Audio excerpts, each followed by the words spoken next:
Hey, how's it going? Cash Jagger here. Out here on tour with Sorry X, supporting Twiztid. We're in Tulsa, Oklahoma today at the Vanguard. Beautiful weather, beautiful vibes. Just wanted to take a quick second to take you guys through the setup that I'm running on this tour. I'm the musical director for our show, and I think we're doing some pretty cool stuff. So here we go, let's get into it. Let's start with the drum kit. The actual kit itself is a Gresh new classic in what I believe is the gold nitron sparkle finish, all maple shells. This kit in particular is really cool because as the shells get bigger, they actually increase in the amount of ply, so the shells get thicker as they get bigger, and it results in a very uniform sound whenever you pair the various drums together. And so that's the 12x9 rack tom here, 16x16 floor tom, and 22x18 bass drum. Everything sounds really awesome. We're rocking a Ludwig Superphonic classic studio and live snare drum. Kind of doing more of a medium high tuning on it. Nothing too tuned high and hairy sounding. Just kind of a medium for this metalcore rock situation we're doing. The drum heads, all Evans. Evans is awesome. Love the consistency, love the quality. On the toms, I'm doing coated G1s on the bottom. Kind of weird. I've been really big about avoiding using gels recently, and I found that the single ply coated head on the bottom has been working really good for me. Clear G2s on the top. Love the attack of the clear heads, but the durability of the two ply. No muting on it, nice and open. Really good tom tones on this tour. For the bass drum, we're doing a Evans EQ4 on the batter. That's a new thing for me, so I had to look at it.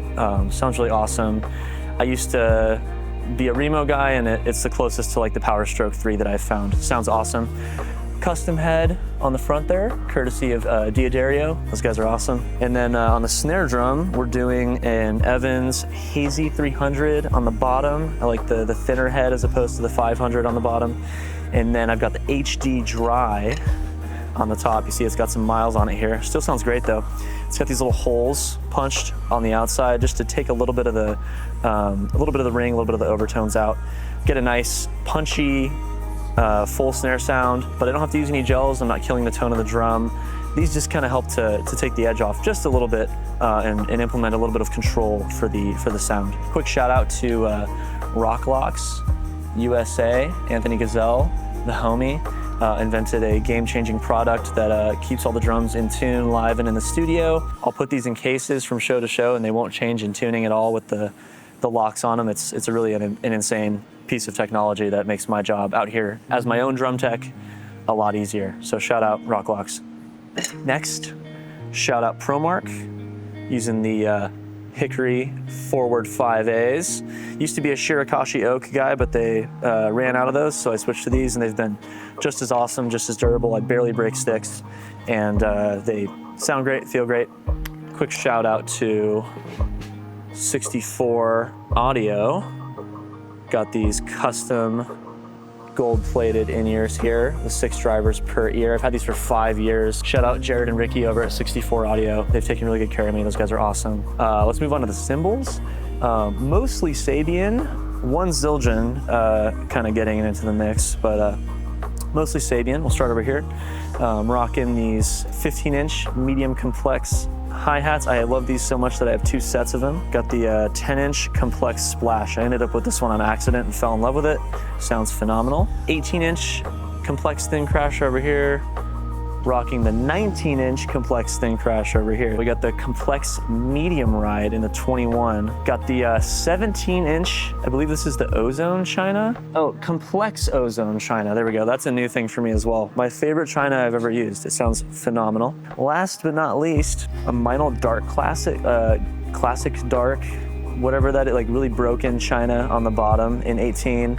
And then I've got this really old Zildjian KEFX. Brilliant finish on top for my stack right here. Sounds awesome. Give you a little demo of that.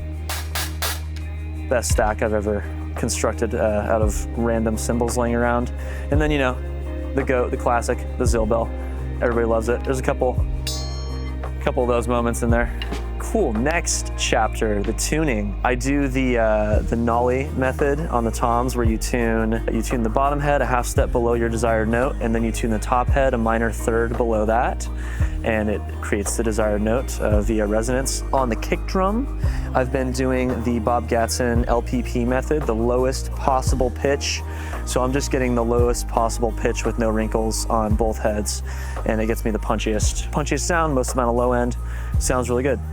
On snare drum, I keep it really simple. I just go G sharp, G-ish on the bottom head, and then I tune the top head to taste and to the room and to the situation. And that tends to work out pretty good for me every single time. Quick shout out to Tama for all the Road Pro hardware. Shout out Arizona Drum Shop, durable as heck, and it's served me for close to 4 or 5 years at this point with no issues. Quick explanation of these giant plastic discs in front of my drums here. Shout out Clear Sound. What these do is they sort of just mitigate the amount of harsh cymbal frequencies that are able to escape from the drums into the audience and into the vocalists' microphones, and it sort of just cuts down on the cymbal volume and the harsh frequencies that can bleed into other sources on stage. One last thing in drumland, shout out Kick Block. This little brick here velcros to my drum mat and stops my kick drum from sliding. It saved me in a measurable amount of festival and throw and go situations. Just throwing it on whatever drum mat I have and knowing the kick drum's not gonna slide is the peace of mind that you really can't put a dollar amount on, and these things are like 20 bucks. Priceless, really. Quick tour of tech land. So the tech part of things is really a crucial part of the Sorry X show, because we're out here with 3 people and we're running our own monitors. So there's a lot that goes into that, but it creates very minimal stage volume, which allows the front of house mix to shine and allows us to have the best monitor mix possible and the best performance possible. Sennheiser wireless mics over here with the SE V7 capsule. These are super cardioid, really focused, cut down on room bleed and drum bleed getting into the vocal mic. Allows them to really have her vocals shine in the front of house mix. Shout out SE Electronics. We're also running one for our backup vocalists over here. Shout out RF Venue and Sennheiser for our paddles here. This guy is for our 2 wireless mics and our wireless guitar. This is for our IEMs, just helps sort of clear out the RF on the stage, enhance the signal, just make sure we don't have any monitoring or mic issues during the show. Head over here to Rigland. We'll start in playback world using the GOAT, the Play Audio 1U. I'm sure you've heard of it. Sending MIDI out for all our guitar patches. Hollow solo, vocal processing, just doing a little bit of tune. Nothing crazy there. Running AbleSet for our setlist app. Shout out AbleSet. Obviously, Ableton Live for playback and tracks. We've got our 2 Sennheiser wireless mic units. This is our wireless guitar unit. This all goes into our splitter over here and gets sent out to the front of house. For monitoring, we're using the Behringer X32. We can mix our own ears with this, and it makes things really simple. We have the same in-ear mix at every show we do.